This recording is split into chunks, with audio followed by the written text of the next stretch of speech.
히브리서 2장 1절 말씀 같이 봉독하겠습니다. 시작.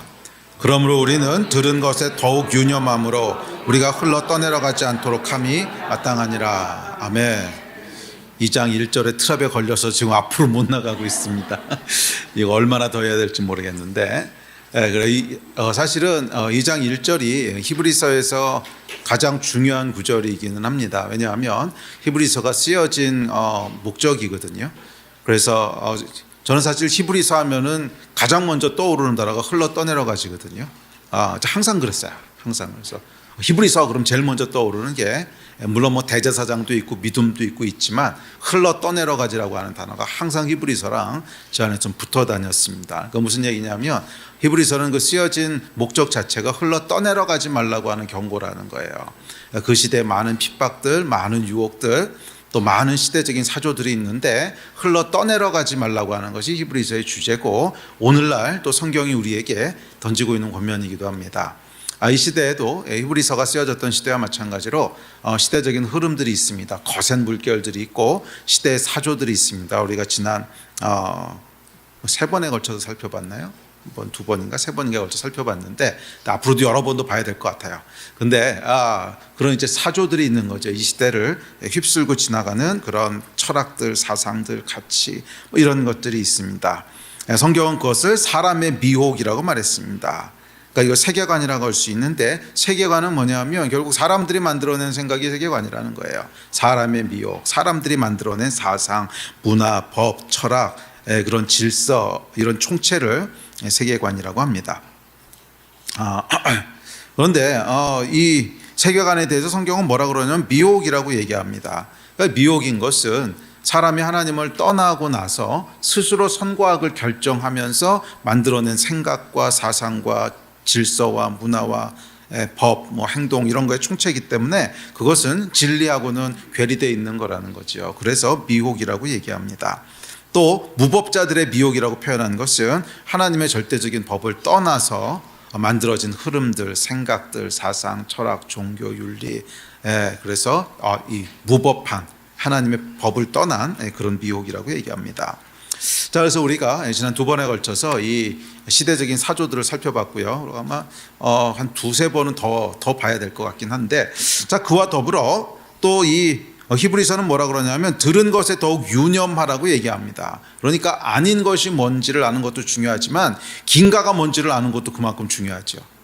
사실은 그것이 어쩌면 더 중요하기도 한데, 우리가 이 아닌 것을 살펴보는 이유는 사실은 맞는 거, 옳은 거, 긴가 민가, 긴가 그 맞는 것이 무엇인지를 더 명확하게 알기 위해서 그런 겁니다. 우리 시대적인 사조라고 하는 것은 굉장히 교묘합니다. 교묘하고 아주 미묘하기 때문에 그냥 아차 하면 떠내려가게 하는 그 분별이 그렇게 쉽지 않다는 거예요. 그래서 이런 시대적인 사조를 깊게 들여다봄으로 말미암아 원래 하나님이 말씀하셨던 진리의 본뜻이 이것이었구나 하는 것을 더 명확하게 알게 해주는 그런 역할입니다. 그래서 사실은 아닌 것만 계속 알고 있다고 해서 우리가 되는 게 아니지요. 그렇다면 정말 올바른 것은 뭔가, 아닌 것이 아닌 긴 거는 그럼 뭔가, 성경적인 가치와 성경적인 세계관은 뭔가, 이것을 명확하게 알아야 될 필요가 있습니다. 특별히 우리는 첨예한 그런 혼란과 정치적인 대립의 시간을 지나고 있죠. 정말 첨예한 시간을 지나고 있습니다. 그래서 심지어 크리스천 지도자들조차도 이 사람은 이게 맞다 그러고 저 사람은 저게 맞다 그러고, 이 사람은 이게 하나님의 뜻이니까 저 사람들이 미혹됐다 그러고, 이 사람들은 이게 하나님의 뜻이니까 저 사람이 미혹됐다 그러고, 헷갈리시죠? 아닌가? 저희 교회는 헷갈릴 거 없나요? 근데 약간 이렇게 쉽지 않은 시간을 지내고 있기 때문에 크리스찬이 어디에 서야 되는 것을 분별하는 것은 참 중요한 일입니다. 그러니까 지금 시기적으로도 아주 중요한 시기입니다. 과연 무엇이 성경이 얘기하고 있는 바고, 그래서 하나님의 백성들은 어느 쪽에 서 있어야 되는가 하는 것은 굉장히 쉽지 않지만 동시에 중요한 일입니다.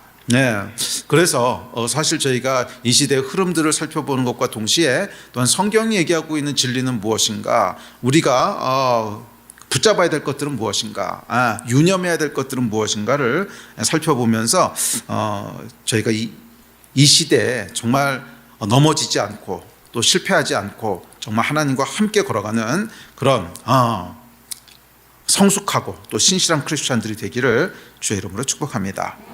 자, 그래서 오늘은 성경이 이야기하는 성경적인 가치관은 그럼 무엇인가? 이것도 하다 보니까 이것도 한 번으로는 안 되더라고요. 원래 한 번에 하려고 그랬는데 적어도 2번 내지 3번은 해야지 다 이제 커버할 수 있지 않을까 싶은데 이걸 살펴보려고 합니다. 자, 일단 성경적 가치는요, 크게 2가지로 구분하는 것이 필요합니다. 크게 2가지로. 사실은 우리가 신앙생활하는 데는 이걸 굳이 2개로 나눌 필요는 없어요. 그냥 우리는 하나로 다 가지고 있어도 되는데, 사실은 2개로 나누는 이유는 뭐냐면 우리가 크리스천만 사는 세상은 아니잖아요. 그러니까 우리가 살고 있는 세상에는 뭐 크리스천도 있고 넌 크리스천도 있고 불교신자도 있고 무신론자도 있고 많은 사람들이 섞여 산단 말이에요. 그래서 우리가 믿고 있는 이 모든 가치를 이 사람들한테 전부 강요할 수는 없어요. 그렇지 않습니까? 교회 안에서는 통용되겠지만 교회 밖으로 나가면 통용되지 않는 가치들이 있단 말이에요. 강요는 아니고 전하는 건 우리의 사명이긴 하죠. 전도는 사명이긴 하지만 이런 가치들을 이렇게 사는 것이 맞다라고 이렇게 주장하기는 어려운 것들이 있다는 거예요. 네. 그러나 또 어떤 것들은 성경의 가치들 중에 이 사회에 보편적으로 적용시켜야 될 가치들이 있습니다. 뭐 어떤 것이 있을까요? 뭐 사랑이라든지 용서라든지 뭐 연합이라든지 뭐 그런 것들은 뭐 크리스천이든 아니든지 간에 이 사회 속에 보편적으로 이렇게 확대해서 적용할 수 있는 가치들이 있겠죠. 그래서 이런 필요에 의해서 본질적으로 갈라지는 건 아닌 것 같아요. 본질적으로 하나의 가치관이 있는데 성경이 주장하는 우리가 살아가는 그런 어떤 삶의 구체적인 적용에 있어서는 2개로 분리하는 것이 필요합니다. 왜냐하면 세상과 소통하기 위해서 그래요. 그러니까 크리스천들이 교회 안에만 있다 보면 세상과 소통하는 법을 몰라요. 그러니까 세상과 소통할 때는 교회 안에서 소통하는 용어를 가지고 소통하면 소통이 안 됩니다. 당연하죠. 전제가 다른데요. 우리는 하나님이 계시다고 믿고 예수가 하나님이시라고 믿고 있지만 세상은 그걸 믿고 있지 않거든요. 그런데 그것을 전제로 한 얘기들을 세상과 소통을 하려고 하면 뭐 당연히 안 되겠죠. 그래서 우리가 이 2가지를 분리해서 살펴볼 필요가 있는 이유는 그것 때문에 그렇습니다. 세상과 소통하기 위해서라는 거예요. 그리고 세상과 소통해야 될 책임이 우리에게 있습니다. 네. 그러니까 복음은 말이에요, 여러분. 이렇게 우리 개인의 영역에서뿐만이 아니라 이 땅에 하나님의 나라를 세우는 책무가 함께 있습니다. 그러니까 이 복음은 하나님 나라의 복음이기 때문에 각 사람의 개인적으로 우리가 영적인 생활과 영성을 누리고 복음을 전하고 하는 영역이 있지만 동시에 어떤 영역이 있냐면 이 땅 가운데 하나님이 원래 창조하셨던, 그렇죠, 사실은 믿는 사람이든 믿지 않는 사람이든 하여간 하나님이 창조하신 거잖아요. 네? 그러니까 온 만물은 하나님이 창조하셨는데 온 만물을 하나님이 창조하셨을 때 그 창조 세계 속에 두기 원하셨던 가치들이 있죠. 그것을 우리가 이 세상 속에서 세워가야 되는 책무도 역시 우리에게 주어져 있는 책무입니다. 그래서 이 2가지는 근데 결이 약간 달라요. 그러니까 하나를 열심히 한다고 해서 이쪽에 저절로 세워지진 않습니다. 그래서 사실 올해 작년이죠. 로잔 대회가 한국에서 있었는데 로잔 대회가 이제 4번에 걸쳐서 이번에 4차 대회였는데 이 4번에 걸쳐서 계속 논의됐던 것도 사실 이 2가지예요. 그러니까 그리스도인의 개인적인 영성과 그다음에 사회적인 책임, 이 2가지에 대한 것이 이 로잔의 사실은 가장 큰 주제입니다. 그래서 그 안에서 많은 사람들이 토론하고 심지어 싸우기도 하는 것은 둘 중에 어느 것이 더 우선된 거냐, 또는 한쪽은 필요하고 다른 쪽은 필요 없는 것이냐, 뭐 이런 것 때문에 이제 논의가 많이 되고 하는 것인데, 하여간 결국 그 4차 대회까지 로잔의 결론은 뭐냐면 우리에게는 복음 전도의 사명과 그리고 사회적인 책임이 있는데 그래도 복음 전도의 사명이 더 위에 있다 하는 것이 지금까지 하여간 결론입니다. 그런데 하여간 많은 사람인지 소수의 사람인지 모르겠지만 이거를 이렇게 뒤집어 엎고 싶어 하거나 아니면 최소한 같은 데 놓고 싶어 하는 뭐 그런 것 때문에 약간 시끄러웠던 거죠. 그러니까 사회적인 책무가 그래도 복음 전도보다도 동이라든지 더 위에 있는 거 아닙니까? 근데 주로 이게 이제 남미에서부터 시작됐던 신학인데 하여간 그런 것이 이제 로잔의 그 이슈긴 했는데 여하튼지 간에 그 2가지 책무가 우리에게 다 있는 것은 분명합니다. 어느 게 더 우선되고 어느 게 더 중요한가 하는 것은 뭐 생각을 해봐야 되겠지만 하여간 2가지 책무가 있습니다. 그래서 우리에게는, 왜냐하면 세상의 빛과 소금이 되라고 하셨으니까. 세상의 빛과 소금이 되라고 하셨으니까 성경적인 가치를 가지고 세상에 대한 책무를 해야 되는 의무가 있습니다. 그러려면 제일 먼저 해야 될 게 뭐냐면 세상과 소통하는 방법들을 알아야 되는 거예요. 세상과 소통하는 방법들을 알아야 되는 거예요. 그래서 이 세상 가운데 우리가 확대해서 적용할 수 있는 성경적인 가치가 있고 아니면 교회 안에서만 적용할 수 있는 가치들이 있다는 거예요.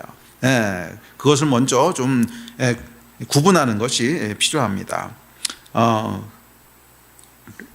그래서 굳이 명칭을 하자면 신앙적 또는 총체적 가치가 있는가 하면 세상에 적용할 수 있는 보편적 가치가 있다는 거죠. 그러니까 이 두 개는 실제적으로 우리가 살아가는데 구분할 필요는 없지만 세상과 소통하기 위해서는 어느 정도 구분하는 지혜가 필요합니다. 자, 예를 들어서 어떤 게 있을까요? 삼위일체 하나님의 존재, 십자가의 구원, 이제 그런 것들은 세상과 소통하기에는 좀 제한이 있겠죠.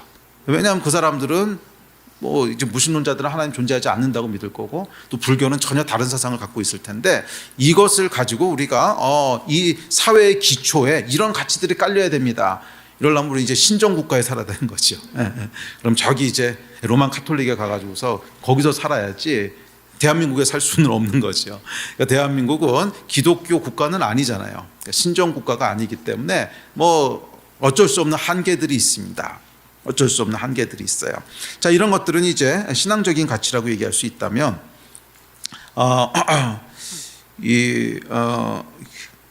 이 사회 전반에 확대될 수 있는 가치들이 있습니다. 아까 얘기했죠. 사랑이라든지 아니면 정직한 거라든지 공정한 거라든지 이런 것들은 이제 우리가 함께 적용할 수 있는 그런 가치들이겠죠. 보편적 가치가 있습니다.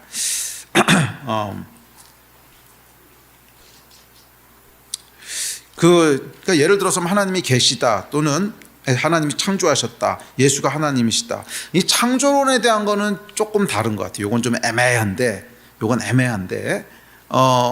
창조론은 사실 우리가 보편적 진리에 집어넣어야 될지 아니면 그냥 교회 안에서만 통용되는 걸로 집어넣어야 될지는 조금 고민해야 되는 영역 같긴 합니다. 조금 애매하긴 해요. 왜냐하면 진화론이라고 하는 것이 지금 세상에 대세처럼 굳어져 있긴 하지만 이것도 들어가 보면은 사실 종교거든요. 진화를 믿는 거지 아무도 증명한 사람이 없기 때문에. 그렇죠. 그러니까 과학이라고 하는 건 뭐냐면 실험을 할 수 있어야 되고 실험할 때 동일한 조건에서 동일한 실험을 하면 동일한 결과를 얻을 수 있을 때 과학적으로 증명됐다라고 얘기를 합니다. 근데 진화는 일단 실험을 할 수가 없어요. 실험을 할 수가 없기 때문에 과학의 영역이 아닙니다. 실험을 할 수 없는 건 뭐냐면 그냥 가설의 영역이고 가설이라고 하는 것은 믿음이라는 뜻이죠. 그래서 진화도 사실 믿음이고 창조도 믿음이기 때문에 그런 믿음의 영역이 이 사회에 마치 진리인 것처럼 퍼지는 것에 대해서는 우리가 어떻게 대처해야 될 것인가 하는 것은 조금 깊게 생각해 봐야 될 부분인 것 같기는 해요. 자, 그러니까 이런 영역들이 있는데 그거 말고 아까 말씀드렸듯이 하나님이 살아계시다, 예수 그리스도가 하나님이시다 하는 것은 사회적인 책무라기보다는 전도의 영역인 거죠. 이건 전도의 영역인 것이고 사회적인 책무하고는 조금 다른 영역입니다. 그러니까 다양한 종교와 사상을 가진 사람들과 함께 사는 세상 속에서 사회적인 책무를 다하기 위해서는 이 두 가지를 좀 구분할 필요가 있습니다. 그리고 특히 이 보편적 기독교 가치, 그러니까 사회 속에 이렇게 확대해서 적용해야 되는 보편적 기독교의 가치가 무엇인지를 잘 알아야 될 필요가 있습니다. 자, 예를 하나 들어볼게요. 아주 실제적인 예인데 선거를 하잖아요. 선거를 할 때 우리가 국회의원 선거도 하고 지방의회 선거도 하고 대통령 선거도 하고 많은 선거들을 하는데 이때 여러분 선거에서 어떤 사람을 찍을 것인가에 대한 성경적인 기준을 가지고 있어야 되는 거잖아요. 그런데 그 기준은 신앙적인 가치에서 뽑기는 조금 어려워요. 왜냐하면 그 후보들 중에 크리스찬 한 명도 없으면 어떡할 거예요. 그리고 그런 경우가 많거든요. 실제로 크리스찬인지 아닌지는 모르겠지만 그 사람이 이제 크리스찬을 밝히고 나오는 것도 아니고 또 기독당이라고 하는 당이 있기는 하지만 이 굉장히 영향력이 미미하고 그래서 그래도 이 좀 투표할 만한 사람은 한 두세 명밖에 안 되는데 그 두세 명 중에 아무도 크리스찬이 없으면 어떡할 것인가? 그러면 누굴 찍어야 될 것인가?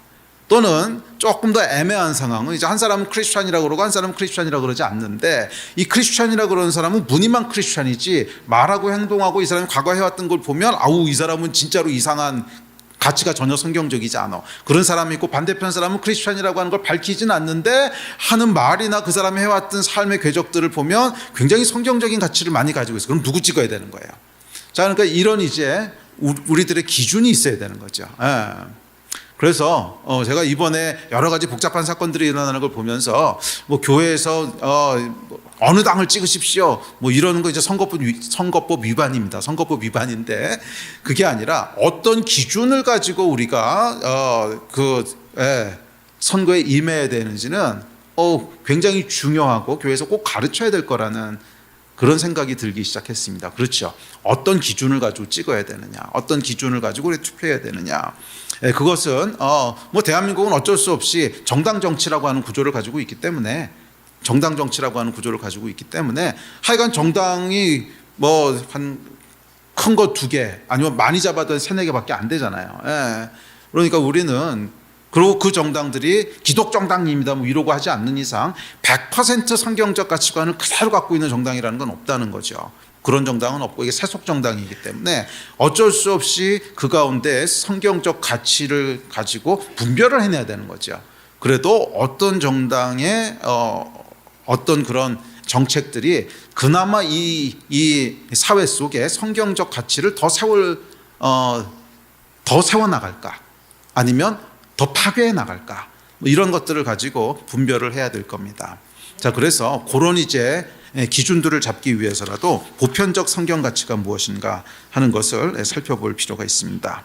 자, 그래서 어쨌거나 이 전도와 사회적 책무라고 하는 것은 좀 결이 다른 얘기입니다. 좀 결이 다른 얘기고, 그래서 우리가 이 사회적 책무를 감당하기 위해서는 단순히 그런 신앙적 차원에서의 성경적 가치뿐만이 아니라 세상과 소통할 수 있는 사회에 일반적으로 적용할 수 있는 그런 가치들을 잘 분별해 할 수 있어야 된다고 믿습니다. 여러 가지 가치가 있겠지만 크게 3가지로 요약을 할 수 있을 것 같은데요. 3가지만은 아닌 것 같아요. 제 말씀 준비하다 보니까 굉장히 여러 가지 가치들을 우리가 함께 살펴봐야 되긴 하는데 오늘은 이제 시간 관계상 제일 큰 거 3개만 살펴보려고 하는데 3개는 뭐냐면 첫째는 사랑이고요. 2번째 가치는 뭐냐면 정직과 공정. 그러니까 하나님의 공이죠. 정직하고 공정한 거. 그다음에 3번째 가치는 자유입니다. 자, 이 3가지가 어떻게 보면 보편적 성경의 가치라고 할 때 가장 중요한 그런 가치들일 것입니다. 자, 3가지를 중심으로 오늘은 살펴보려고 하는데, 자, 먼저 자유부터 살펴봅시다. 아마 사랑과 공이라고 하는 것은 여러분들이 쉽게 생각을 하셨을 거예요. 그렇죠. 하나님의 대표적인 속성이 사랑과 공이니까. 근데 저는 사랑과 공의보다도 더 중요한 가치가 있다고 믿는데, 더 중요하다고 하는 것은 영적인 의미에서 더 중요한지는 모르겠어요. 그런데 우리 현실의 삶에서 이 사회 속을 살아갈 때 우리가 어떤 기준을 가지고 이 사회를 세워나가야 될까, 어떤 기준을 가지고 조금 더 정확하게는 선거를 해야 될까 하는 것을 놓고 본다면 저는 넘버원 이슈가 자유인 것 같아요. 넘버원 이슈가 자유인 것 같아요. 자, 왜 그런지 말씀을 살펴봅시다. 이게 왜 넘버원 이슈냐면 하나님께서 세상을 창조하시고 제일 먼저 한 게 인간에게 자유를 주신 거기 때문에 그래요. 그렇잖아요. 하나님이 세상을 창조하시고 제일 먼저 뭐 하셨어요? 제일 먼저 하신 거. 그렇죠. 물론 뭐 복을 주신 거 제일 먼저 하시긴 하셨는데 하여간 가장 먼저 하신 일이 선악과를 만드신 거란 말이에요. 그러니까 선악과를 만드셨다고 하는 건 뭐냐면 인간에게 자유를 주신 거예요. 선택할 수 있는 자유를 주셨어요. 근데 왜냐하면 하나님의 모든 창조 계획은 자유 위에 기초하기 때문에 그래요. 그러니까 자유가 없으면 아무것도 성립을 안 해요. 그러니까 예를 들어서 사랑은 여러분 철저하게 자유 위에 기초하고 있습니다. 공의도 마찬가지고요. 그러니까 나중에 다 살펴보겠지만 구원도 마찬가지고 하나님의 통치도 마찬가지고 모든 게 자유라고 하는 기초 위에 세워지기 때문에, 그래서 하나님이 제일 먼저 하신 작업이 뭐냐면 천지에 물질을 다 창조하시고 이제 그 물질 세계 위에 하나님이 하시려는 실제적인 일들, 통치를 하시려고 할 때 제일 먼저 기초로 놓으신 게 자유예요. 선택할 수 있는 자유를 주신 거예요. 그러니까 자유가 없으면 사랑도 없고요, 평화도 없고요, 어떤 것도 채워지지 않습니다. 자, 예를 들어 봅시다. 사랑이라고 하는 게 뭔가 생각해 보세요. 그러니까 하나님께서는 사랑이시죠. 그러니까 사랑을 나눌 대상으로 사람을 창조하셨단 말이에요. 그런데 이 사랑이라고 하는 것의 본질은 뭐냐면 다른 사람을 선택할 수 있는데 당신을 선택하는 걸 사랑이라고 부르는 거예요. 다른 사람을 선택할 수 있는데 당신을 선택했기 때문에 사랑인 거예요. 네? 사랑해서 결혼하셨죠. 동의간사 결혼했죠. 지혜 동의전도사. 그러면은 그게 왜 사랑이에요? 세상에 35억의 여자가 있는데 그 35억 중에 다른 어떤 사람도 아니고 그 사람, 그 한 사람을 선택했으니까 사랑인 거죠. 그러니까 이 사랑의 본질은 자유롭게 선택할 수 있는 게 보장돼 있어야 된다는 거예요. 이것을 아주 극적으로 왜 그런 걸 보시려면, 자, 예를 들어서 한 남자가 한 여자를 사랑합니다. 그래가지고 총을 들고 들어갔어요. 총을 들고 들어서 딱 머리에다가 이렇게 댄 다음에 너나 사랑해 안 사랑해? 잘 대답해. 그러면 이 여자가요, 당연히 뭐라 그러겠어요? 사랑합니다, 사랑합니다, 정말 사랑합니다, 이럴 거 아니에요. 그럼 그게 사랑일까? 이 사랑이 아니죠. 왜 아니죠? 선택할 수 있는 권한이 없었어요. 선택의 자유가 없었단 말이에요. 그러니까 사랑이라고 하는 것은 선택할 수 있는 모든 자유가 완벽하게 보장돼 있어야, 그런데 나는 당신이 좋아요, 이 선택이 돼야 사랑이 성립이 되지. 선택권이 없이 너 사랑 안 하면 그냥 죽는 거야. 그럼 당연히 사랑한다 그러지 사랑 안 한다 그러겠어요? 이런 건 사랑이 아니라는 거예요. 그래서 사랑의 기초는 뭐냐면 자유예요. 내가 하나님을 선택할 수도 있고 선택하지 않을 수도 있어. 그런데 하나님을 선택하는 거, 그게 하나님을 사랑하는 거죠. 만약 그렇지 않고 우리를 하나님이 창조하실 때부터 프로그래밍을 했어. 딱 프로그래밍을 해가지고서 딱 하나님 앞에 나가면 사랑합니다, 사랑합니다, 사랑합니다 자동으로 3번을 들게 돼 있고 하나님 이렇게 보시다가 뿌듯해 이러실까요? 왜 웃으세요? 말도 안 된다고 생각하니까 웃는 거 아니에요. 우리도 재미없지 않겠어요? 우리도 그렇게 프로그래밍된 로봇을 만들어 놓은 다음에 내가 갈 때마다 사랑합니다, 사랑합니다, 사랑합니다. 아마 제정신 박힌 인간이라면 하루만 그러고 놀면은요, 지루해서 그쪽 쳐다보지도 않을 겁니다. 뭐 하루도 안 갈 거예요. 한두 번 하고 난 다음에 아이고 시시하다 이러고 버리겠죠. 그런 의미가 없는 일이라는 거예요. 그러니까 하나님께서는 근데 여러분들을 감격시키는 게 뭐예요? 나를 사랑하지 않을 수도 있고 사랑할 수도 있는데 그 사람이 자발적인 선택으로 나를 사랑했어. 거기에 우리 마음이 감동되는 거잖아요. 그죠? 그러니까 자유라고 하는 것은 사랑의 기초가 되는 거예요. 자유는 사랑의 기초가 됩니다. 자유가 없으면 사랑이 없어요. 구원은 어떤가요? 성경은 뭐라 그랬냐면 누구든지 주의 이름을 부른 자는 구원을 얻는데요. 그러니까 이게 뭐냐면 주의 이름을 부를 수 있는 자유가 있어야 구원을 얻을 수 있는 거죠. 주의 이름을 부를 수 있는 자유가 없으면 구원도 없는 거죠. 그러니까 이것도 자유를 기초로 하고 있다는 거예요. 그러니까 이 자유가 없으면 구원이 없는 정도가 아니고, 사실 자유가 없으면 타락도 없고 죄도 없고, 그러니까 당연히 심판도 없습니다. 그러니까 이 죄라고 하는 것은 나에게 선택할 수 있는 자유가 주어졌는데 내가 죄를 졌기 때문에 죄가 되는 것이지, 프로그래밍 되기를 우리는 창조되면 무조건 선악과부터 먹도록 하나님 프로그래밍 하셨어. 그럼 그게 죄가 성립이 될까요? 우리는 안 먹을 수 있는 자유가 없어. 그냥 하여간 우리 프로그래밍이 그렇게 돼 있어가지고서 가면 무조건 따먹어. 그럼 죄가 성립이 안 되죠. 이게 자유의 선택권이 없었으니까. 죄가 성립이 안 되니까 당연히 심판도 성립이 안 됩니다. 만약 그걸 심판하신다면 하나님 이상하신 분이시죠. 아니, 우리는 뭐 따먹지 않을 자유가 없었는데 그걸 왜 심판을 하셔요? 말이 안 되지. 그러니까 심판도 없어요. 그럼 심판이 없으니까 당연히 구원도 없죠. 그러니까 자유가 없으면 그러면 죄도 없고요, 그럼 심판도 없고요, 구원도 없어요. 또한 자유가 없으면 하나님의 통치도 없습니다. 자, 하나님의 통치의 본질이 뭐냐면 이 세상의 통치와 하나님의 통치의 차이가 뭐예요? 힘으로 통치하시는 게 아니잖아요. 그러니까 하나님은 모든 힘과 권력을 다 가지신 분이시지만 하나님의 통치 방식은 뭐냐면 하나님의 백성들이 자발적으로 그분을 사랑함으로 순종하는 게 통치지요. 그게 하나님의 통치란 말이에요. 그러니까 하나님 나라의 본질은 뭐냐면 하나님의 백성들의 순종에 의해서 이루어지는 것이 하나님의 나라인데, 그 하나님의 나라의 순종이라고 하는 건 뭐냐면 하나님을 사랑하기 때문에 나오는 자발적인 순종이에요. 그러니까 자유가 없으면 자발적 순종이라고 하는 게 성립을 안 해요. 그럼 하나님의 통치라는 것도 성립이 안 돼요. 하나님의 나라라고 하는 것도 성립이 안 돼요. 자, 그러니까 이게 뭐냐면 사랑도 구원도 하나님의 나라도 하나님의 통치도 선행도 하여간 뭐 심판도 구원도 다 자유라고 하는 걸 기초로 하고 있다는 거예요. 그래서 제일 먼저 하나님이 하신 일이 인간에게 자유부터 주신 거예요. 자유를 주시면서 모든 하나님의 창조가 시작되는 거예요. 그러니까 물질적인 창조 말고 그 위에 하나님이 창조 위에 행하시는 일은 자유를 기초로 시작됩니다. 그렇게 자유는 성경적 가치의 가장 기초입니다. 자유가 사라지고 나면 신앙생활은 불가능합니다. 그러니까 신앙생활은 항상 자유라고 하는 것을 대전제로 깔고 있어요. 자, 그런데 자유인 듯 자유가 아닌 것이 있습니다. 그 비슷한 데 자유가 아닌 것을 방종이라고 부르는데, 그 방종은 뭐냐면 내가 하고 싶은 것을 제한 없이 다 하는 거예요. 자, 여기에 대해서 성경은 이렇게 얘기합니다. 시작. 형제들아, 너희가 자유를 위하여 부르심을 입었으나. 자, 잠깐만. 그러니까 우리가 자유를 위해서 지음받은 게 맞다는 거예요.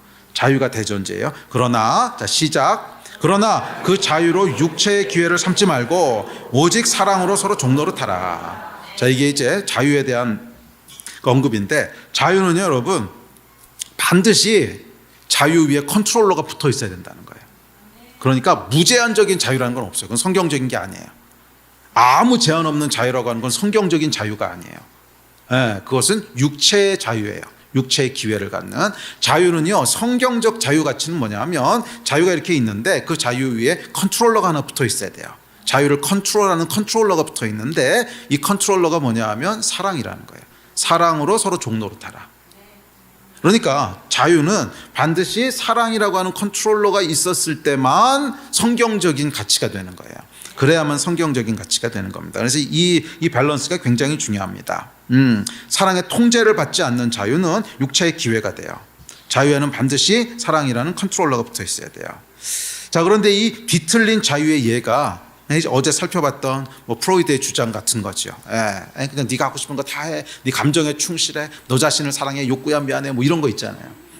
그게 다 뭐예요? 뒤틀린 자유지요. 사랑의 컨트롤러가 없어요. 그냥 다 자기 자신만을 생각하는 그런 육체의 기회를 삼는. 자, 그것이 이 시대의 트렌드입니다. 예를 들어서 이제 포괄적 차별금지법이라고 하는 이슈가 있죠. 근데 이 이슈의 본질은 뭐냐면 차별이 아닙니다. 자유지. 그러니까 이 포괄적 차별금지법은 이게 언어 장난이에요. 정말 언어 장난인 게 차별에 대한 문제가 아니에요. 차별이란 말을 그냥 사용해서 어떤 프레임을 만들려고 한 것뿐이지 실제적인 이슈는 자유에 대한 이슈입니다. 이게 양쪽 다 자유에 대한 이슈인데 반대하는 쪽에서는 어떤 자유에 대한 이슈냐면 크리스찬으로서 우리는 동성애가 죄입니다 라고 하는 것을 말할 수 있는 신앙 양심의 자유가 있어야 된다고 주장하는 거예요. 그런데 저는 이것은 굉장히 중요하다고 믿습니다. 우리가 우리의 신앙에 비춰서 내 신앙의 양심에 비춰서 그거는 죄인데요 이렇게 말할 수 있는 자유가 보장되지 않으면 그럼 기독교는 설 자리가 없어지죠. 그러니까 이 자유는 양보할 수 없는 자유라는 거예요. 이 자유는 양보할 수 없는 자유라는 거예요. 그것을 다른 사람이 동의하냐 동의하지 않느냐는 건 그 사람의 자유겠지만 우리는 우리 양심을 말할 수 있는 자유가 보장되어 있어야 된다는 거예요. 그리고 그것은 사실은 대한민국 헌법에서 보장하고 있는 거긴 합니다. 신앙과 양심의 자유라고 하는 게 헌법에 보장되어 있거든요. 그러니까 이것에 의거해서 이것은 헌법에 위배되기 때문에 이 법은 통과할 수 없습니다라고 얘기하는 거예요. 그러니까 자유를 침범하는 거라는 거예요. 그러니까 그것은 우리가 그 사람에게 해코지하고 차별하고 하는 게 아니라 우리가 그냥 아닌 걸 아니라고 말할 수 있는 자유. 그건 죄는 죄라고 말할 수 있는 자유. 그 자유에 대한 이슈라는 거예요. 그러니까 사실은 크리스찬들이 여러분 동성애자를 차별하는 걸 찬성하는 크리스찬이 어디 있습니까? 동성애자를 차별하는 크리스찬은 좀 본 적이 없어요. 아니 동성애자를 때렸습니까? 아니면 식당에 못 오게 했습니까? 물을 못 먹게 했습니까? 없어요. 그리고 차별하면 안 되죠. 뭐 그 사람도 그냥 죄인일 뿐이고 우리도 죄인일 뿐이고 뭐 그 사람은 동성애라는 죄를 졌지만 여러분 그거 말고 다른 죄 다 짓잖아요. 동성애만 빼고 다 지셨잖아요. 그러면 그러니까 뭐 동성애로 죄를 지나 동성애 빼고 다른 죄 다 짓나 뭐 그냥 그게 그건데 거기에 대해서 차별하는 건 아니죠. 차별하면 안 되죠. 당연히 차별이 없어야 되고 뭐 그 사람들도 누릴 수 있는 권리를 누려야 되고 그거는 당연히 뭐 당연한 겁니다. 크리스찬들이 누가 그 사람들을 차별해요? 차별하면 안 되고 차별하지도 않지요. 그런데 우리가 5만 가지 죄를 다 짓지만 그게 죄입니다라고 얘기하는 거에 대해서는 아이쿠야 이러지 그걸 죄라고 얘기하시면 안 됩니다. 이렇게 얘기는 안 하죠. 네. 그런데 포괄적 차별금지법은 뭐냐면 동성애가 죄라는 얘기를 하지 말라는 거예요. 그러니까 이거는 전혀 다른 차원의 얘기거든요. 네, 근데 이게 동성애 이슈뿐만이 아니라 여러 가지 비슷한 이슈들이 같이 묶여 있습니다. 그러니까 이건 이제 헌법에 위배되는 거죠. 근데 이게 자유의 이슈라는 거예요. 자유의 이슈인데 우리에게 신앙과 양심을 얘기할 수 있는 자유가 있다는 거죠.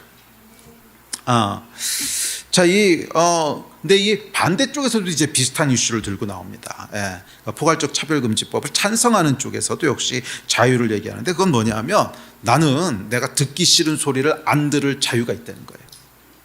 나는 내가 듣기 싫은 소리를 안 들을 자유가 있다는 거예요. 자, 이것을 이제 인권이라고 표현합니다. 그러니까 이게 이제 현대 사조 중에 하나인데 인권의 개념이요 진짜 이상하게 바뀌어요. 인권의 개념이 진짜 이상하게 바뀝니다. 그래서 지금 시대에는 뭐 성감수성이니 뭐 젠더 감수성이니 뭐 이런 얘기들도 이제 많이 나오잖아요. 근데 그 본질이 뭐냐면 내가 듣기 싫은 소리는 듣지 않을 수 있는 권리가 있다는 거예요. 내가 듣기 싫은 소리는 듣지 않을 수 있는 권리. 여러분들은 지금은 그런가 보다 하지만요. 이거 곧 어마어마한 쓰나미처럼 몰려올 겁니다. 미국은 이미 이거에 휩쓸고 있거든요. 미국 교회는 지금 이게 그냥 쓰나미처럼 휩쓸고 있어요. 그래서 미국 교회에서는 제자 훈련을 못 해요, 이제 거의. 근데 왜냐하면 제자 훈련이 뭐예요? 듣기 싫은 소리를 해줘야 되는 거 아니에요? 듣기 싫은 소리를 해줘야 되는 거 아니에요? 그렇지. 평생을 하나님 없이 죄 짓고 살았는데 잘한다 그거 다 맞아 이렇게 할 수는 없는 거 아니야. 그거 잘못된 거야. 아니야 그거 하나님 그렇게 하지 말라 그랬어. 이래야 되는 거 아니에요? 그런데 그게 다 뭐예요? 듣기 싫은 소리잖아요. 그러니까 인권 침해인 거죠. 여러분들 하시지만 미국에서는 지금 심각한 문제입니다. 그래서 제가 아는 그 제자 훈련을 잘하던 교회들은요 다 지금 굉장히 어렵습니다. 굉장히 어려워서 그거 가지고 지금 하여간 굉장히 어려워요. 공격이 엄청나게 들어와서 그걸 뭐라고 얘기하냐면 인권을 침해당했다는 거예요. 인권을 침해당했고 그러니까 영어로는 어뷰즈 당했고 어뷰즈 당한 게 뭐예요? 내가 듣기 싫은 소리를 했다는 거예요. 아이고 주여. 근데 이게 지금 미국 교회는 이미 이걸 휩쓸고 있고 조만간 한국도 지금 굴러가는 꼴을 보면 조만간 한국도 이 쓰나미가 이제 몰려올 겁니다. 그러니까 여러분 이거 이제 정신 차리고 분별할 줄 알아야 돼요. 정신 차리고. 자, 여기서 여러분 나는 내가 듣기 싫은 소리를 듣지 않을 자유가 있다라고 했을 때 이 자유는 무슨 자유예요? 정확히 갈라디아서 5장 13절에서 얘기했던 육체의 기회 삼은 거 아니에요? 내가 듣기 싫은 소리를 듣지 않을 권리라고 하는 게 여러분 하나님을 사랑하고 이웃을 사랑하는 것하고 어떤 연결이 있어요? 아무 연결도 없죠. 그냥 내가 하고 싶은 거를 하고 싶은 거 또는 내가 느끼고 싶은 감정, 근데 또는 느끼기 싫은 감정, 그런 것들을 느꼈다는 것 때문에 자유를 침해받았다고 하는 거지. 이게 사랑으로 컨트롤되는 거고 아무 상관없잖아요. 그러니까 정확히 이게 뭐냐면 아까 성경에서 얘기했던 뒤틀린 자유인 거예요. 방종. 근데 이게 굉장히 비슷하잖아요. 자유라고 하는 이슈가. 그러니까 이런 것들을 여러분 우리가 분별력을 가지고 그 성경으로 하나님의 말씀은 뭐예요? 날카로운 칼이라 그랬잖아요. 찔러 쪼갠다 그랬잖아요. 그러니까 이 말씀을 가지고 정확하게 분별해내지 않으면 헷갈려요. 둘 다 자유의 이슈긴 한데 이 하나는 뭐냐면 신앙의 자유를 지키겠다는 것이고 또 한 가지는 뭐냐면 그냥 내가 하고 싶은 거 하겠다는 거죠. 자, 그래서 하여간 지금은 이 자유에 대한 이슈도 굉장히 첨예합니다. 굉장히 첨예해요. 그래서 사실은 이 차별금지법의 내용을 보면 무슨 그렇게 차별하는 게 없거든요. 그러니까 과거에는 어땠냐면 그러니까 인권이 침해를 당했다. 그러면 무슨 억울하게 세금을 많이 맞았든지 아니면 얻어맞았든지 기회를 뺏겼든지 그래야 인권이 침해당한 건데, 요즘은 그렇게 침해당한 게 아니고 그냥 감정이 상했다는 거예요. 내 감정이 상했어요. 상처받았어요. 그럼 인권이 침해당한 거예요. 그러니까 이게 팩트하고 관계없이 그냥 감정이죠. 참 미칠 노릇입니다. 네. 만약에 이런 게 진짜로 자유고 인권이 침해당한 거라면, 만약 어떤 사람이 지나가다가 제 얼굴 이렇게 보고서 목사님 얼굴 보니까 제 감정이 상처를 입었어요. 그러면은 인권이 침해당한 거잖아요. 이게 웃지만 이게 극단적으로 가면 그런 거거든요. 당신 설교를 내가 인터넷으로 들었는데 감정이 굉장히 상했어요. 그거는 지금도 이슈가 될 거리요. 걸고 나오면 지금도 이슈가 된단 말이에요. 설교 들은 게 목사님 쌍판을 보고 있으니까 내가 마음이 너무 상합니다. 그럼 이제 인권이 침해당한 거죠. 그러니까 이게 뭐예요?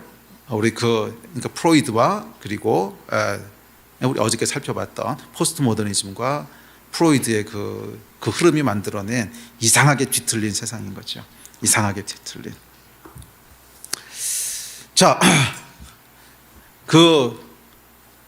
자유에 대한 얘기를 조금 더 하면, 세상을 크게 양분하는 것은 자유를 기초로 한 자유주의와 또는 국가의 역할을 강조하는 전체주의로 크게 양분할 수 있습니다. 그래서 이 자유주의 쪽에서는 자유를 기초로 하고 있기 때문에 그 위에 세워지는 경제 시스템이 이제 자본주의죠. 그래서 자유를 기초로 하고 있는 경제 시스템이 자본주의고, 전체주의라고 하는 이 통제를 기초로 한 것 위에 세워지는 경제 시스템이 뭐죠? 그 공산주의죠. 민주주의는 좀 다른 겁니다. 민주주의는 그 주권, 그러니까 정치적인 주권이 누구에게 있냐 하는 것에 대한 얘기고, 경제 시스템에 대한 건 이제 자본이냐 공산주의냐. 그 다음에 그 밑에 토대가 되는 것은 자유를 토대로 하고 있느냐 아니면 통제를 토대로 하고 있느냐. 그래서 이쪽을 전체주의라고 부릅니다. 그래서 큰 틀에서는 그렇게 두 개로 나눌 수 있습니다. 이슬람은 어떨 것 같으세요?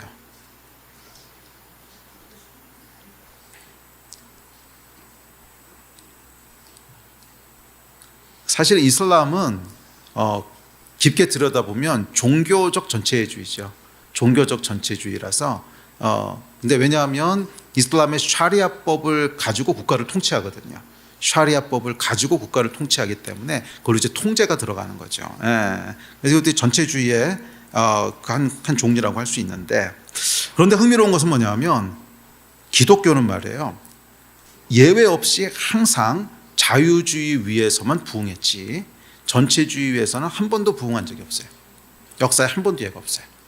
전체주의 시스템 위에서 기독교가 부흥하거나 살아남았던 예는 한 번도 없어요. 물론 거기서 박멸되지는 않습니다. 생명력이 있기 때문에 이제 지하로 들어가면서 뿌리를 깊게 내리긴 하지만 이렇게 막 꽃을 피우고 활성화되고 그랬던 적은 한 번도 없어요. 그러니까 항상 이 기독교 또는 복음은 그 기초가 자유이기 때문에 자유라고 하는 토대 위에서만 살아나요. 자유라고 하는 토대 위에서만 살아납니다. 물론 이 자유주의 또는 자본주의에 폐해가 있는 것은 사실입니다. 대표적인 게 빈익빈 부익부겠죠. 그래서 가난한 사람은 점점 더 가난해지고 또 약자들이 설 곳이 없어지고 그런 것은 폐해입니다.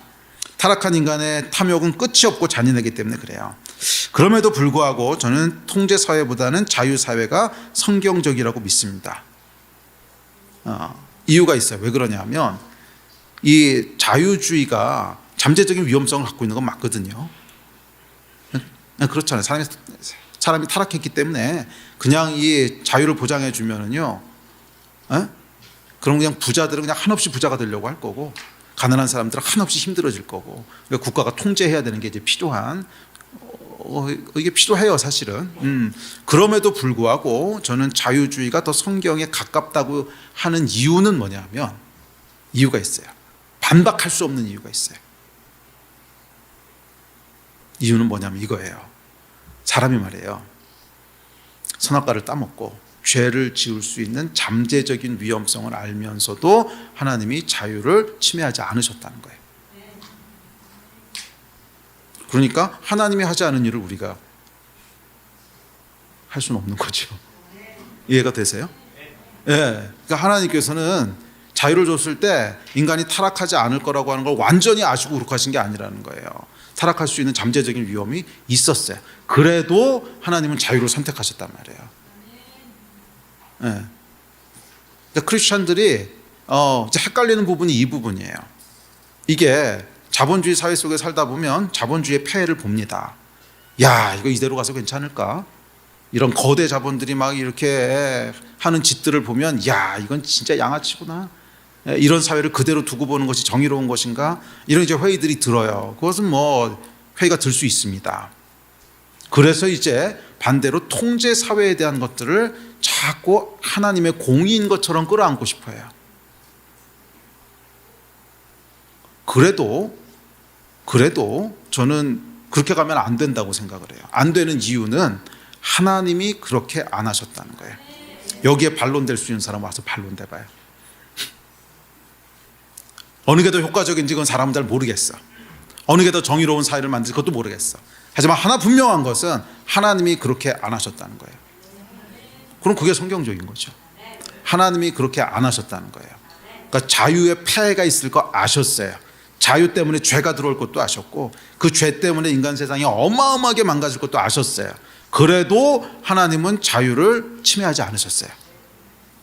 그렇기 때문에 저는 어떠한 폐해가 있고 어떠한 문제가 있더라도 그것은 하나님이 구원의 방법을 풀어가시는 방법으로 우리도 그 짐을 짊어지고 싸워야 되는 싸움이지 자유를 포기하는 싸움은 아니라는 거예요.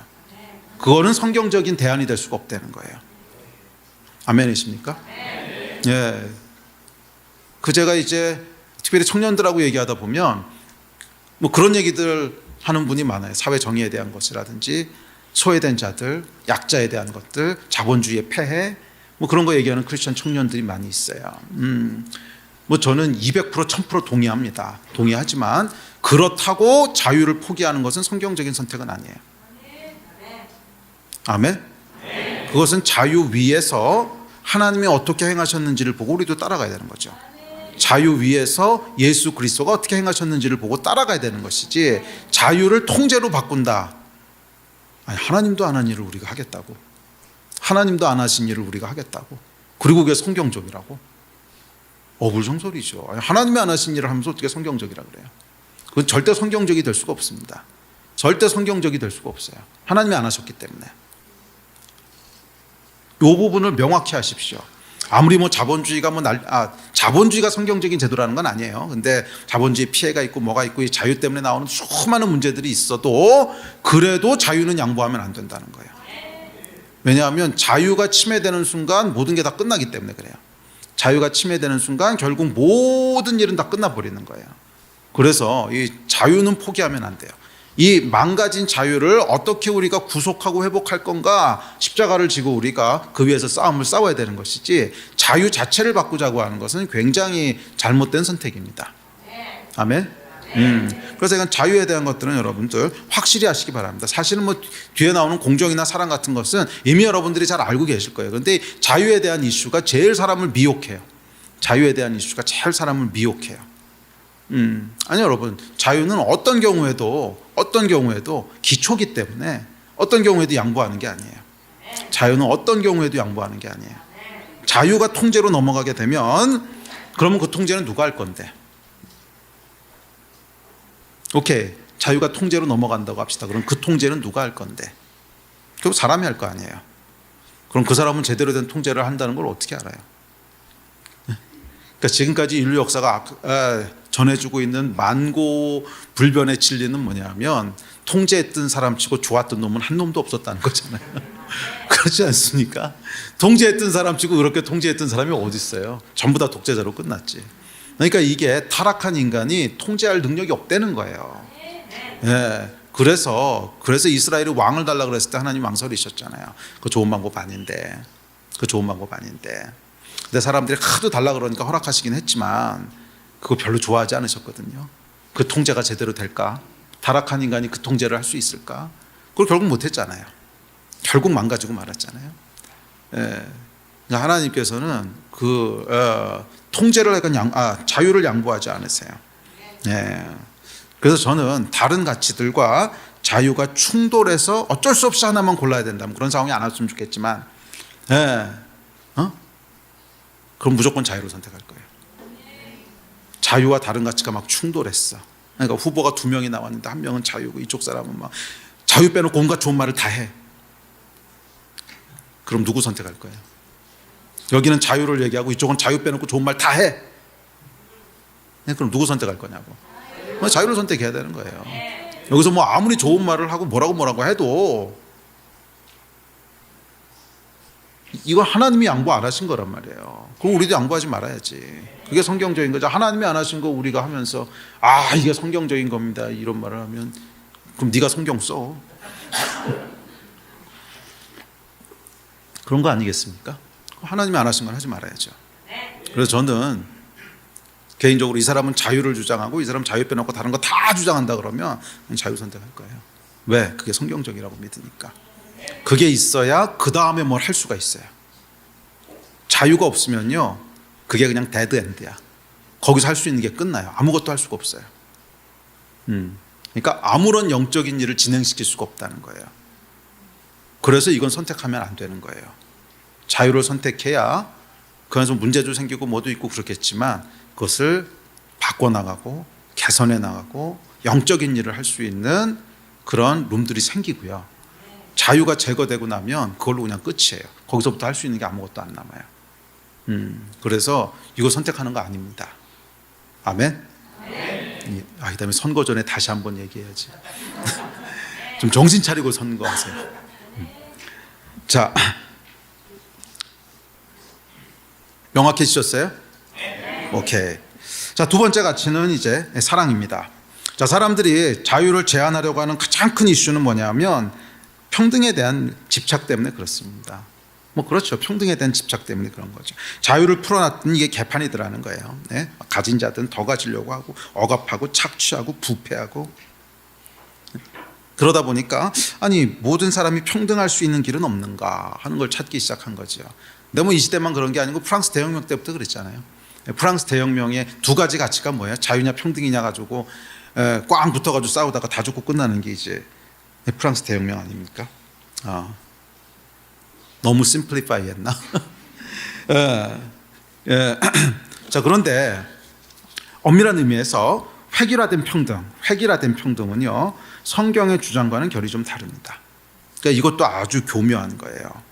평등이 마치 성경의 가치인 듯이 보이지만 성경을 깊게 읽어보십시오. 깊게 읽어보면요 여러분들 불편한 말씀들이 있을 거예요. 대표적으로 불편한 말씀 중에 하나가 뭐냐면 아내들이여 남편에게 복종하라. 자매들이 이거 읽을 때 편하세요? 솔직히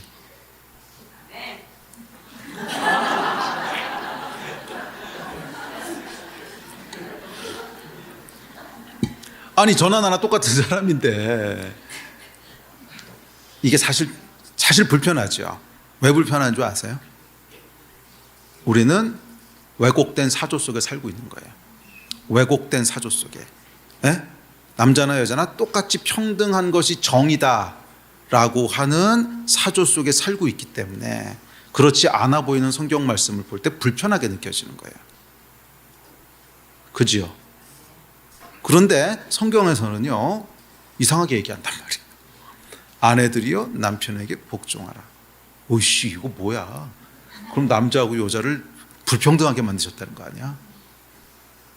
또 종들에게 뭐라 그랬어요? 주인에게 복종하라. 이건 또 뭐야? 이것 때문에 사실은 미국에서 남북정전정에 노예제도 있고 이랬던 거 아닙니까? 이건 또 뭐야 그러면? 잘 생각해 보세요 여러분. 성경을 읽을 때 이제 불편하게 느껴지는 구절들이 있다면 그게 뭘까를 한번 들여다보시죠. 내가 왜 불편해할까? 그것은 내 안에 성경과는 다른 시대의 사조의 흐름이 있다는 거예요. 그거에 이미 내가 떠내려가고 있는 거예요. 그거에 이렇게 세뇌? 하여간 그 물결 가운데 이미 난 떠내려가고 있는 거예요. 그러니까 내가 떠내려가고 있으니까 제가 떠내려가는 것처럼 보이는 거지. 내가 떠내려가고 있으니까 바위가 떠내려가는 것처럼 보이는 거죠. 왜 불편하겠어요? 성경은 여러분 엄밀하게 얘기하면 평등에 대한 얘기를 하지 않습니다. 획일적인 평등. 획일적인 평등에 대한 얘기를 얘기하지 않아요. 그러면 사랑과 공정을 얘기하지. 사랑과 공의를 얘기하지. 획일적인 평등을 얘기하지 않는다는 거예요. 기계적인 평등을 얘기하지 않는다는 거예요. 기계적인 평등을 얘기하려면 다양성이라고 하는 건 없어져 버립니다. 모든 게 다 똑같아야 되는 거잖아요. 다양성이라고 하는 건 없단 말이에요. 그런데 하나님은 그렇게 세상을 창조하지 않으셨어요. 어떤 사람은 남자로, 어떤 사람은 여자로, 또 어떤 사람은 보면은 좀 능력 많은 사람도 있고, 어떻게 보면 세상적으로 능력이 좀 떨어지는 사람도 있고, 어떤 사람은 이렇게 키 크고 잘생긴 사람도 있고, 어떤 사람은 저같이 키 작은 사람도 있고, 또 어떤 사람은 머리 많은 사람도 있고, 저같이 머리 없는 사람도 있고. 아니 평등한 하나님이라면 내 머리는 뭐야? 왜 하나님께서 나에게는 그 머리를 안 주신 거야? 그렇잖아요. 평등하지 않잖아요. 제가 머리 관리를 잘못했다고요? 아니요. 우리 아버지도 머리 없으시고 삼촌도 머리 없으시고 할아버지도 머리 없으시고 우리 집안 다 통틀어서 성호 실장 빼고는 다 머리 없어요. 그러면 이거는 평등하지 않은 거잖아요. 자, 하나님 그렇게 만드신 게 아니라는 거예요. 조금 더 나가면 태어날 때부터 장애를 가지고 태어난 아이는 그러니까 사실 하나님께서는 획일적으로 평등한 세상을 창조하시지 않으셨어요. 그러면 이 불평등을 어떻게 하라는 거예요? 사랑으로 평등케 만들라는 거예요. 그게 성경의 메시지지 처음부터 평등하게 만드신 게 아니에요. 사랑으로 평등케 하라는 거예요. 시작은 불평등했을지라도 사랑으로 그것을 극복하라는 거예요. 그래서 아내들이여 남편께 복종하라 하는 이 불평등 어떻게 해결하라고 했죠? 남편들이여 예수께서 교회를 사랑하신 것 같이 아내를 사랑하라. 이게 해답이었다는 거예요. 아내들이여 남편하고 평등하게 되기 위해서 싸워라 이렇게 말씀 안 하셨어요. 그렇게 말씀 안 하셨다고요. 그럼 뭐 하라 그러셨어요? 사랑으로 평균케 하라는 거죠. 사랑으로 평균케 하라는 거예요. 근데 이 사랑이 어떤 사랑이냐면 예수께서 교회를 사랑하셨듯이 이건 뭐예요? 죽으란 얘기거든요. 네 목숨을 그냥 줘가지고 사랑해. 그러니까 이 사랑으로 이 모든 세상을 억울함이 없도록, 그러니까 평등하게 만드는 게 아니에요. 억울함이 없도록. 그러니까 하나님의 공의에 해당하는 단어들을 그 히브리어를 연구해 보잖아요. 그러면 평등하다는 뜻이 있는 공의에 해당하는 단어는 없어요. 공의에 해당하는 단어가 두 개인데 하나는 창조주의 원래 질서라는 뜻이고요. 체데크라고. 근데 미슈파트는 뭐냐면 억울함이 없다는 뜻이에요. 네? 모든 것을 똑같이 한다는 게 아니고 억울함, 공정하다, 억울함이 없다는 거예요. 사랑으로 억울함이 없도록 하는 거예요. 사랑함으로 억울함이 없도록. 그 전에 어떤 집사님이 저한테 물어보셨어요. 장애를 가지고 태어난 이 아이는 데스티니가 뭡니까? 그래서 제가 정말 1초도 망설이지 않고 대답했어요. 사랑받는 게 데스티니입니다. 사랑받는 게 데스티니입니다. 그 아이를 통해서 사랑할 수 있는 기회들을 주시고 사랑을 주고 받는 것을 통해서 이 세상을 하나님의 영광으로 가득 채우는 겁니다. 그게 하나님이 창조하신 방식이지 기계적으로 평등하게 만드는 게 아니라는 거예요. 이해가 되십니까? 요것도 사람들이 속아 넘어가는 거예요. 평등이라는 이슈.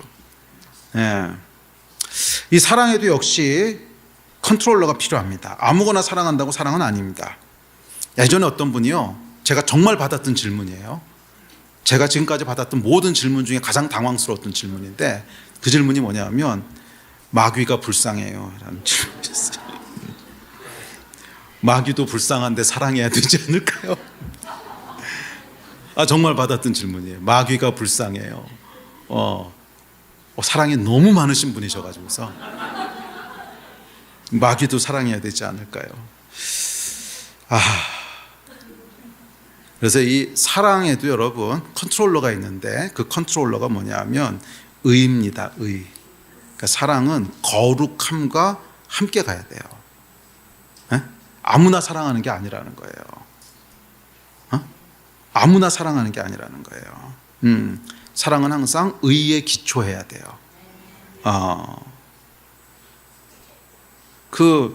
특별히 북한을 바라보는 관점도 여기서 우리가 주의가 필요합니다. 그러니까 북한을 바라볼 때 불쌍히 여기고 사랑해야 되는 것이 당연히 크리스찬의 올바른 태도가 아닙니까? 라고 묻는다면 저는 예스면서 동시에 노라고 말하고 싶어요. 예스면서 동시에 노. 북한에 있는 사람들을 사랑하는 것은 맞습니다. 그건 성경적인 가치예요. 그러나 그곳에 있는 악한 시스템까지도 우리가 용납해야 된다는 건 다른 차원이죠. 그거를 사랑할 수는 없는 거예요. 그건 사랑이 아니라는 거예요. 그러니까 성경적인 사랑은 항상 공의의 컨트롤러가 붙어 있어야 되기 때문에 악한 것까지 마귀야 불쌍해, 마귀도 사랑해야지 이럴 수는 없다는 거예요. 악한 거는 사랑하면 안 되는 거예요. 악한 건 사랑하면 안 되는 거예요. 아멘. 아무거나 사랑하면 안 된다는 거예요. 예. 그래서 우리는 이 악한 정권과 시스템으로 인해 죽어가는 사람들의 생명도 같이 봐야죠. 그 사람들의 인권은 왜 안 보죠? 그러니까 크리스찬은 근시안적인 관점으로 바라보면 안 돼요. 하늘에서 바라보는 관점이 필요합니다. 그러니까 이게 사실은 여호수아의 전쟁도 마찬가지인데, 여호수아의 전쟁을 가지고 이제 사람들이 뭐라 그러냐면, 아니 어떻게 하나님께, 사랑의 하나님께서 그 많은 가나안 사람들을 다 죽이십니까? 그게 어떻게 사랑입니까? 라고 얘기하는데, 그걸 이제 하늘에서 바라봐야 돼요. 하늘에서 바라보면 어떤 뷰가 있냐면, 가나안 땅을 하나님이 심판하신 명확한 이유가 구약성경에 등장합니다. 신명기에도 나오는데 뭐라 그랬죠? 인신제사 때문에 그러셨다고 하셨어요. 예, 아주 대놓고 정확하게 말씀하세요. 신명기에 보면은 인신제사 때문에 그런다고. 그래서 제가 이제 오래돼가지고 그 정확한 계산을 잊어버렸는데, 그 애가 희한한 계산들 제가 가끔 해보거든요. 근데 무슨 계산을 했었냐면, 그때 가나안 사람들의 전쟁으로 죽은 인구수와 인신제사가 드려지는 비율들과 그 계산해 본 적이 있어요. 그래서 몇 세대가 지나가면 몇 명이나 죽을까, 인신제사로. 생각보다 길지 않은 세대였어요. 제가 그때 계산했던 게 정확히 기억은 안 나는데 한 7세대인가 8세대인가 한 그 정도 지나가면 가나안 전쟁으로 죽은 사람 수보다 더 많은 사람이 죽더라고. 그렇죠? 그러니까 이거를 하늘의 비율을 가지고 봐야죠. 그러니까 여호수아의 전쟁은 뭐냐면 죽이는 전쟁이 아니고 살리는 전쟁인 거죠. 그런데 우리는 근시안 쪽으로 이것만 보니까 하나님이 어떻게 사람을 죽이십니까? 그렇지만 이걸 죽이는 게 아니고 이걸 살리는 거죠. 그러니까 북한도 똑같이 봐야 된다는 거예요. 그래도 북한에 대한 뭐 어쩌고 저쩌고 이렇게 얘기해도 그럼 그것 때문에 죽어가는 사람들은, 그러니까 북한의 인권은, 이걸 함께 보는 것이 하나님의 사랑인 거죠. 그러니까 하나님의 사랑은 모든 걸 다 용납하고 사랑하는 게 아닙니다. 그러면 공의의 관점이 같이 들어가야 돼요. 그것 때문에 고통받고 죽어가는 사람의 그 소리도 같이 들으신다는 거예요. 그러니까 죽이는 관점으로 바라보면 안 되고, 미움이란 관점으로 바라보는 게 아니라, 증오란 관점으로 바라보는 게 아니라 살리는 관점을 바라봐야 되는 거죠. 살리는 관점으로 바라봐야 되는 거죠. 저런 질문도 마찬가지입니다. 산모가 이제 난산을 하게 되면 보통 산모나 아이 중에 한 명은 죽어야 되는 경우가 생기지요. 이런 경우가 참 안 생겼으면 좋겠지만 하여간 어쩔 수 없이 그런 경우가 생기지 않습니까? 그러면 사람들이 이제 고민하는 게, 크리스찬이 아이를 죽여야 될 것인가 엄마를 죽여야 될 것인가를 가지고 고민하면 죄책감을 갖습니다. 근데 사실은 그거는 죽이는 관점이 아니고요, 어차피 둘 중 한 명밖에 못 살리는 거예요. 그러니까 누구를 살릴 거의 관점으로 봐야 되는 거죠. 그러니까 죽이는 관점이 아니라 살리는 관점으로 봐야 되는 거죠. 이해가 되세요? 그러니까 사랑이라고 하는 것도 역시 그런 관점들이 필요합니다. 사랑은 어떨 때는 증오의 모습으로 나타나기도 해요. 왜? 여기를 살리기 위해서. 아멘? 그래서 항상 사랑은 뭐하고 같이 가야 되는 거예요? 공의와 함께 가야 돼요. 사랑의 컨트롤러가 붙어 있는데 공의라고 하는 컨트롤러가 함께 붙어 있는 거예요. 자, 마지막 세 번째, 정직과 공정이 있습니다. 자, 세 번째 가치는 정직과 공정인데, 자, 공의는 히브리어로 미시파트라고 했죠. 그러니까 성경적 가치는 공정함이에요. 억울함이 없는 거예요. 또한 하나님은 거짓말을 하실 수 없으십니다. 성경적 가치는 정직한 거예요. 하나님은 목적을 위해서 수단을 정당화하지 않으세요. 만약 그럴 거라면 십자가 굳이 필요 없죠. 그렇잖아요. 하나님 전능하신 분이신데 인간이 죄를 졌어. 그러면 에이 그냥 용서해. 그러면 끝나는데 그렇게 하실 수가 없는 거예요. 왜? 과정을 정당화하실 수가 없어요. 이게 하나님이에요. 그래서 크리스찬은 결과가 정당하다고 해서 과정까지도 정당하게 넘어가면 안 됩니다. 성경적이지 않아요. 과정까지 다 정직하고 정당해야 돼요. 그래야 되는 것이지 수단이 맞다고 해서 여기를 막 이렇게 치고 들어가면 안 돼요. 그러면서 저는 지금 일어나고 있는 계엄과 이후에 일어나는 사태는 굉장한 영적인 분별력을 가지고 봐야 된다고 믿습니다. 계엄이 옳았느냐 틀렸느냐 하는 건 차치해 두고라도 그것을 처리해 나가는 과정이 과연 공정한가? 많은 사람들이 빠지는 함정이 뭐냐면, 그러니까 크리스찬들이 빠지는 함정이 뭐냐면 윤석열 대통령 문제가 있다고 생각을 해요. 그래서 그 사람은 아니야 대통령 하면 안 돼. 이렇게 생각하는 사람들이 있죠. 그런데 여기 지금 문제가 생겨서 탄핵이 됐어요. 그러니까 과정이 아무리 불이하게 일어나도 탄핵돼야 되는 사람이기 때문에 이게 옳다고 생각하거나 최소한 침묵해요. 비겁한 사람들이지. 그렇게 하면 안 되지. 아무리 자기가 믿기로는 아니야 윤석열이 이건 잘못한 거기 때문에 이 사람 내려와야 돼.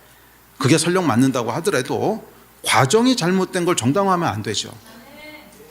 그렇지 않습니까? 하나님 그렇게 안 하셨는데, 하나님이 안 하셨는데 왜 크리스찬이 그렇게 해요? 만약 하나님이 그렇게 하실 거면 굳이 십자가 왜 지셔? 그냥 없던 걸로 해. 그럼 끝나는 건데 그렇게 안 하시잖아요. 과정까지 하나도 틀리지 않게 다 밟으시잖아요.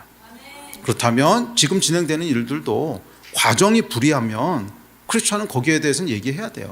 그건 틀린 과정입니다. 정직하지 않습니다. 그것은 올바르지 않습니다. 그래야 정직한 거지. 이 결과가 자기가 생각하기에 맞는 거라고 해서 과정이 불이한 거를 그냥 침묵하고 있다. 그 사람은 하나님의 사람이라고 부를 수 있을까? 저는 그거는 동의가 안 돼요. 아무리 내가 그러니까 이게 옳은 것이고 이게 맞는 것이라고 믿는다고 할지라도 과정이 불이하게 진행된다면 그건 불이합니다. 그렇게 얘기하는 게 맞죠. 아멘? 저는 여러분들이 그런 분들이 되셨으면 좋겠어요. 아무리 여러분들이 생각하는 궁극적인 결과가 옳은 것이고 그렇게 돼야 되는 일이라고 믿더라도 과정에서 불이한 일들이 벌어지고 과정에서 억울한 것들이 생긴다면 아니라고 얘기해야 돼요. 그렇게 하면 안 됩니다. 결국 내가 원하는 결과가 이루어지지 않는다고 할지라도 과정은 공정해야 됩니다. 그게 크리스찬의 올바른 자세 아니겠습니까? 네. 그러면서 저는 지금 진행되는 일들에 대해서는 굉장히 불편합니다. 굉장히 불편해요. 이건 제가 보수냐 진보냐 하는 것을 떠나서 과정 자체에 대해서는 이해가 잘 안 돼요. 그리고 이렇게 가면 안 된다고 생각해요. 과정은 공정하게, 억울함이 없도록 투명하게 그렇게 진행되어 맞는 거 아니에요? 그래야 사회가 건강하게 앞으로 나갈 수 있지. 이게 공정하지 않게 돼서 무슨 일이 일어났다고 하면 그 일에 반대했던 사람들이 수긍하겠어요? 잘못하면 한국 내전 나게 생겼더라고요. 거의 반반씩 나눠져가지고 잘못하면 싸우게 생겼어요. 총칼 들고 싸우게 생겼어요. 이게 과정이 공정하게 진행돼야 결과에 수긍이 되는 건데 그게 안 되면 어떻게 결과가 수긍이 되겠습니까? 이건 굉장히 파괴적인 결과를 갖고 올 거고 그 결과는 누가 획책한 거예요? 마귀가 획책한 거죠. 그러니까 그렇게 되기 전에 크리스찬들이 거기에 대해서 목소리를 냈어야 돼요. 설령 내가 이 결과를 찬성하자고 할지라도 그 사람이 진짜 하나님의 사람이라면 과정에서 목소리를 냈어야 돼요. 그래야 마귀가 획책하지 못하죠.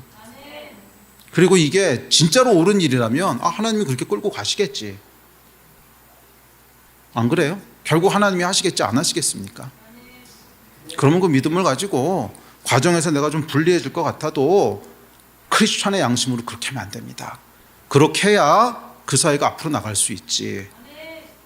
그거를 침묵하고 있으면 그게 앞으로 나가겠습니까?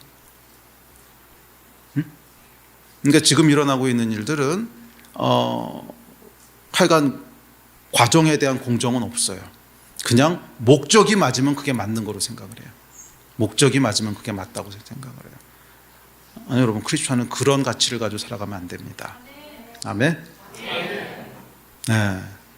과정을 정확하게, 공정하게, 투명하게, 그것이 성경적입니다. 우리 예배팀 앞으로 나오십시오.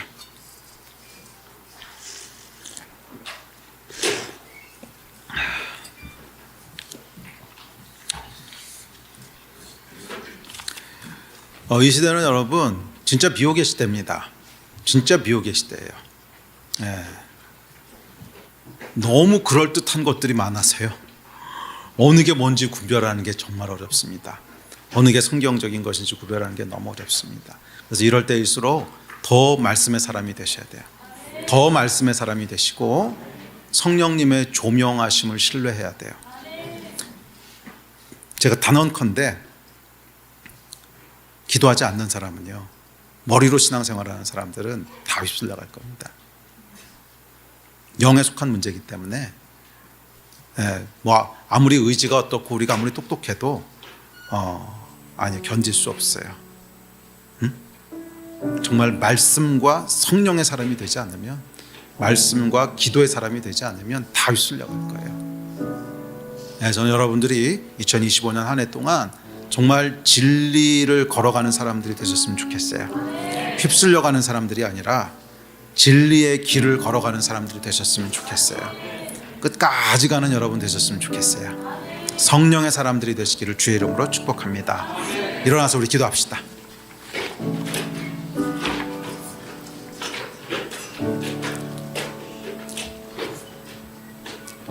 아유, 설교 짧게 한다고 해놓고서 오늘도 1시간이 넘었네요. 주여, 나이가 들어서 그런가 왜 이렇게 말이 많아져? 자, 이건 기도합시다. 우리 지금 42분인데 55분까지 우리 다 같이 합심해서 기도하고 55분부터 우리 중보 기도하시는 분들 올라오셔서 중보 기도 인도해 주십시오. 아멘. 우리 같이 주여 3번 부르짖고 합심해서 기도할 때, 하나님, 우리 가운데 먼저 성경의 가치가 확실해지게 하여 주시고, 이 땅의 교회들 가운데 영적인 분별력을 주시고, 정말 하나님의 말씀에 근거한 그런 교회와 크리스찬들이 일어나게 하여 주시고, 무엇보다 이 땅 가운데 하나님의 공의를 세워주십시오. 하나님의 가치를 세워주십시오. 이 일을 위해서 우리 주여 3번 부르짖고 다 같이 합심해서 기도하십시다. 기도하시겠습니다.